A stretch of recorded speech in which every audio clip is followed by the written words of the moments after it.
Welcome back to Rank and File Sports, where we are grading every single NFL draft class based on three categories. First of all, we're going to grade based off of whether or not the team drafted the players that fit their needs for next season, as well as the overall talent that they got, just assessing the draft class as a whole. And then finally, the value. Is each player worth where they were drafted at? Were they a steal at that position, or did the team maybe reach a little bit and not get as good a value as they could have if they had traded the pick? And then after that, we're going to go ahead and give them an overall grade. So with that being said, let's go ahead and get into the video. Patriots hoping to get out of the rebuilding phase and start competing once again for the AFC East. Went into this draft needing an offensive tackle, wide receiver, running back, safety, and an edge rusher. And with their first round pick, which was a top five pick, they took offensive tackle Will Campbell. Even though he wasn't the best available offensive tackle, considering that was Armand Membu, this was kind of a pick your poison. You chose the guy you liked a little bit more, and Will Campbell is a phenomenal talent. I don't care if people are going to be upset if Membo should have been taken as the first tackle off the board. This is a phenomenal pick, definitely going to help out protecting Drake May. And I believe right after he was drafted, he said something about he was ready to get to work protecting Drake May, and that's definitely the guy you want on your team. Yeah, their second round pick, I also loved taking Travion Henderson out of Ohio State. He, I believe, was the most versatile running back in this draft. He's incredibly elusive. He's a great pass blocker. And the biggest stat, he never fumbled in college all 4 years. So amazing pick here to start off the second round. Yeah, he can do it all, like you said, pass protection, out of the backfield, receiving, elusive running back, just a phenomenal pick. Swiss Army knife. Third round, first pick they had in the third round, they took Kyle Williams, a wide receiver from Washington State. This was a pretty valuable pick. He was, I won't say it was pretty valuable, but he had potential to go in the later the second round. They got him in the early third round. 5'11", 190, so not the biggest wide receiver, but definitely a guy that they can use a little bit shiftier, a little faster. Definitely can take some of the heat off of veteran wide receiver Stephon Diggs. But overall, just a pretty solid pick and addresses a need. Next up, they took Jared Wilson, center out of Georgia. Not necessarily a team need, but definitely a good piece to add. He was the top ranked center in this class. And I think just overall, it's very solid to take a strong center like this, especially from a team like Georgia. It's a little bit curious because they did just re-sign their starting center, but maybe they're planning on moving one of them to guard or something.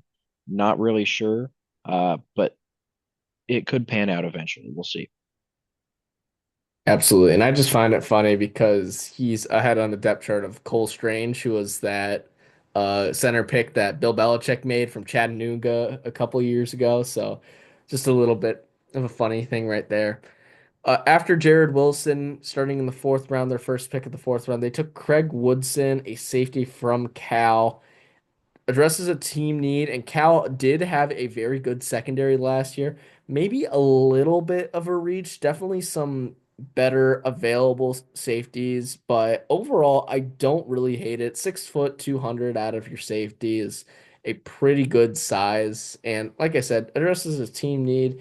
I don't hate it. If they really liked him, go out and get him. Yeah, and he was part of a very strong Cal secondary last season. The next pick also really, really good, taking Joshua Farmer out of Florida State. One of the bright spots on that Florida State team last season that had such a disappointing year. He was a high third round talent. They got him towards the end of the fourth. Overall, very solid. He was a 2 year starter, and I think he's going to be a very solid player on this defensive line. Absolutely. And then started the fifth round, same thing here, taking Braden Swinson, an edge rusher out of LSU. It's a team need, an incredibly talented player. and getting yet another like third round talent in the early fifth round. Just another phenomenal pick from the Patriots, getting an elite edge rusher that late.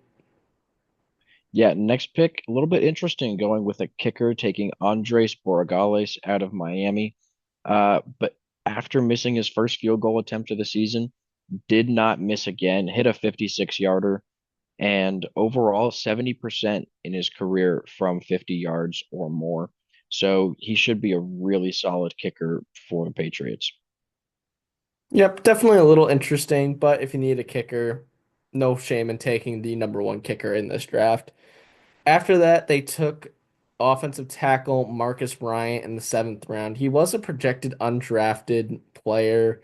Uh, Started 29 games at SMU and 13 at Mizzou. Um, Overall, just kind of a athletic guy that they could use, but I think this is more likely a depth piece that they can use and move around. Hopefully, maybe getting some playing time later on as he develops, but a little bit puzzling at the beginning of the seventh round when there was still some talent available. But again, if they really liked him, I don't blame them for taking him. Yeah, I think with most of these seventh round picks, they were really just going for, with how many picks they had in this draft, they kind of just took a shot in the dark, I think, on each of their seventh rounders, just picking a guy that they thought would maybe pan out.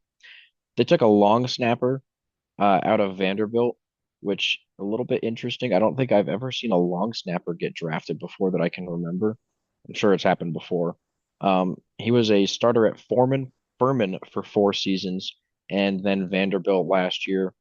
Um, should be a solid long snapper for the Patriots, I guess. Not sure how much analysis you can have on a long snapper pick. Hey, he has 12 tackles in his collegiate career.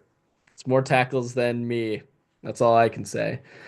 But then the Mr. Irrelevant pick for the 2025 NFL draft belonged to the Patriots, and they took cornerback Kobe Minor out of Memphis, 6 foot 190, spent 3 seasons at Texas Tech, 1 season at Indiana prior to his one and only season at Memphis last year.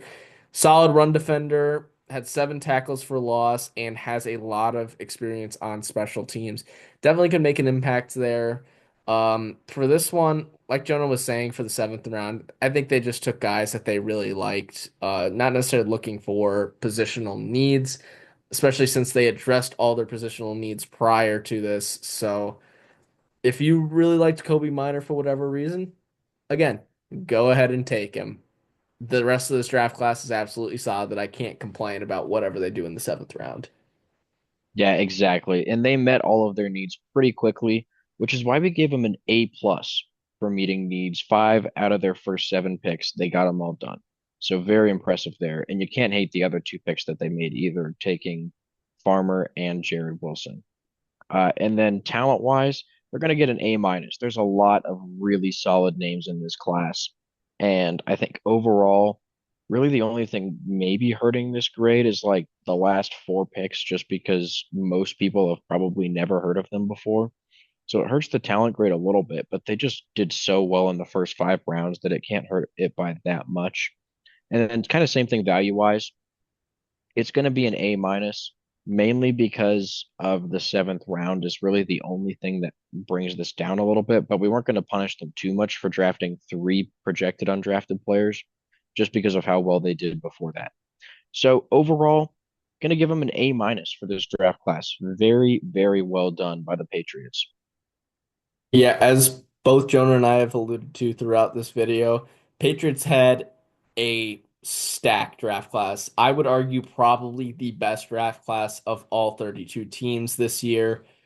Met all of their needs, getting very solid players, a lot of possible day one starters.